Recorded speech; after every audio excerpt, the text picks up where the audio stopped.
Good morning dear students.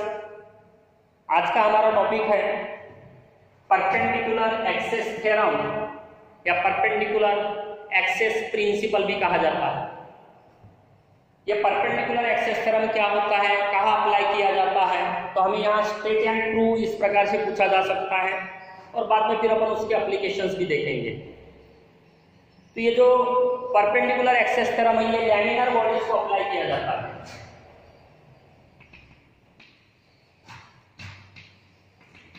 जब भी इसे अप्लाई करते हैं तो 3 एक्सिस की जरूरत होती है, 3 एक्सिस आर रिक्वायर्ड। उसमें से जो 3 में से 2 एक्सिस जो होते हैं वो इन द प्लेन होने चाहिए, in the plane of the laminar से बॉडी। तीसरा जो एक्सिस है वो उन दोनों को परपेंडिकुलर होना चाहिए, perpendicular to both, as well as तीनों एक दूसरे को म्यूचुअली परपेंडिकुलर होने चाहिए। 2 axis in the plane in the lamina of the body होनी चाहिए। They must be perpendicular to each other also. जो थर्ड एक्सिस है वो उन दोनों को, उस प्लेन को और उन दोनों को परपेंडिकुलर होना चाहिए और उनके पॉइंट ऑफ इंटरसेक्शन से उसने पास होना चाहिए। कंडीशन ध्यान में लो, लैमिनर बॉडीज होनी चाहिए जिनका लैमिनर प्लेन हो, रेगुलर बॉडीज हो उनको। 3 एक्सिस की रिक्वायरमेंट है, 2 in the plane mutually perpendicular to each other, third also उन दोनों को परपेंडिकुलर और उनके प्लेन को परपेंडिकुलर और उनके कॉमन जो पॉइंट ऑफ इंटरसेक्शन है वहां से पास होने वाला, तब जाकर हम परपेंडिकुलर एक्सेस थ्योरम अप्लाई कर सकते हैं। कि परपेंडिकुलर एक्सेस थ्योरम एक्चुअली क्या है, तो उसके लिए हमें थोड़ा पहले समझना होगा। ये समझो 3 एक्सिस है और ये बोर्ड यानी बॉडी है, ये एक एक्सिस है यानी अबाउट दिस एक्सिस यानी बोर्ड ऐसा रोटेट होगा। ये दूसरा उसको अगर परपेंडिकुलर है तो बोर्ड ऐसा रोटेट होगा, ऐसा देखो पहले ऐसा रोटेट हो गया इस एक्सिस के लिए, ऐसा जब एक्सिस रहेगा तो ऐसा रोटेट होगा और ये ऐसा हो गया, समझो मतलब ऐसा। ऐसे 3 एक्सिस है, ये इन द प्लेन है और ये म्यूचुअली परपेंडिकुलर तीसरा एक्सिस है। 2 ये चौक जो है in the plane mutually perpendicular और तीसरा उनके कॉमन पॉइंट से पास होने वाला, ऐसे 3 एक्सिस है। डायग्राम में यहां बनाने की कोशिश कर लो, समझने की कोशिश करो। इस प्रकार से एक मैंने प्लेन बनाया, ये प्लेन में समझो इन द प्लेन वाला एक्सिस है, इसको मैं वाई एक्सिस करके बता रहा हूं। उसको परपेंडिकुलर यहां इस प्रकार से बता रहा हूं मैं, वो एक्स एक्सिस है और ये दोनों को परपेंडिकुलर ऐसा, लेकिन यहां बता दूं ऐसा बताना पड़ेगा, ये जेड एक्सिस है। इस बॉडी के अंदर अनगिनत ऐसे मासेस है, उसमें से एक मास ले रहा हूं मैं डीएम एट पॉइंट से P.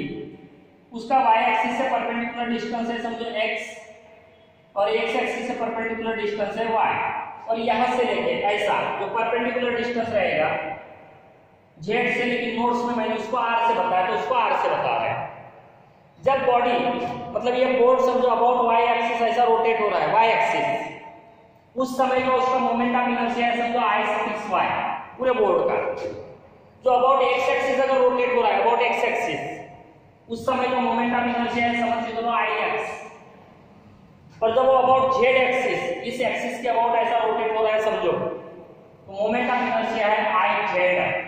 Then according to the statement के अनुसार I z is equal to I y plus I x, I z is equal to I y plus I x, ये उसका मैथमेटिकल फॉर्म है। अब उसको अपने को वर्ड्स में लेना है, तो क्या है ये सम है किसका, मोमेंट ऑफ इनर्शिया का, किन एक्सिस के अबाउट 2 म्यूचुअली परपेंडिकुलर एक्सिस का है वो in the plane of lamina, और वो कितना अपीयर हो रहा है, moment of inertia of the same body about third axis, वो कैसा है perpendicular to the lamina, also perpendicular to both the axis. इसको वर्ड्स में कैसे बोलेंगे, तो sum of the moment of inertia of से body, sum of the moment of inertia of the body about 2 mutually perpendicular axis lying in the plane of lamina is equal to the moment of inertia about third mutually perpendicular axis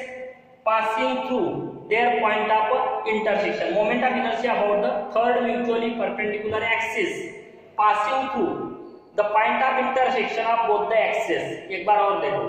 Sum of the moment of inertia of the lamina से of the body about two mutually perpendicular axes lying in the plane of lamina is equal to moment of inertia about third mutually perpendicular axis passing through the point of intersection of both the axes.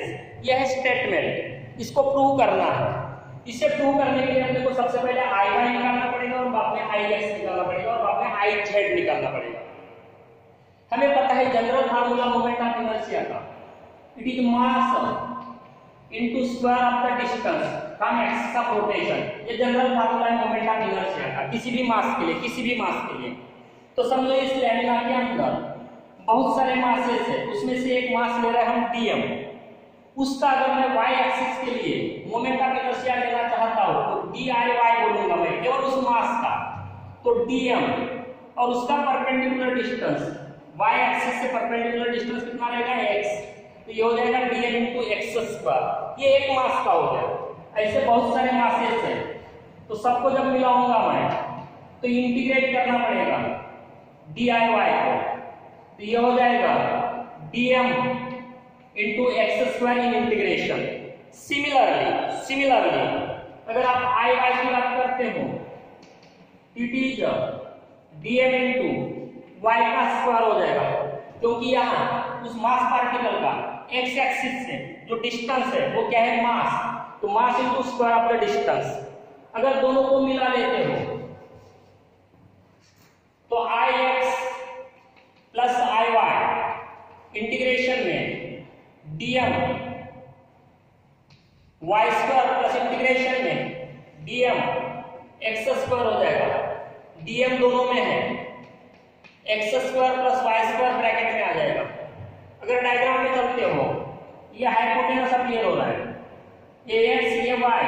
तो Pythagoras theorem से x square plus y square हो जाएगा r square. तो it becomes dm into r square mass into square of the distance from axis of rotation. और r है z axis से और इसलिए ये बन जाएगा i z. और यही हमें होना था ix plus I Y is equal to I Z. ix plus I Y is equal to I Z. उल्टा भी चल सकते हो, आई जेड से शुरुआत करो, मास into square of the distance. Mass r square होता है x square plus y square. Split करो dm into y square plus dm into x square. It is ix, it is iy. That means iz equal to ix plus iy prove कर सकते हो या ix plus iy equal to iz prove किया जा सकता है. तो यह है प्रिंसिपल ऑफ परपेंडिकुलर एक्सिस है. इसी को ही परपेंडिकुलर एक्सिस थ्योरम कहा जाता है. स्टेट एंड 2 नंबर के लिए पूछा जाता है. उसके बाद वाला थ्योरम है पैरेलल एक्सिस थ्योरम जो हमें नेक्स्ट वीडियो में देखना है. तब तक के लिए बाय.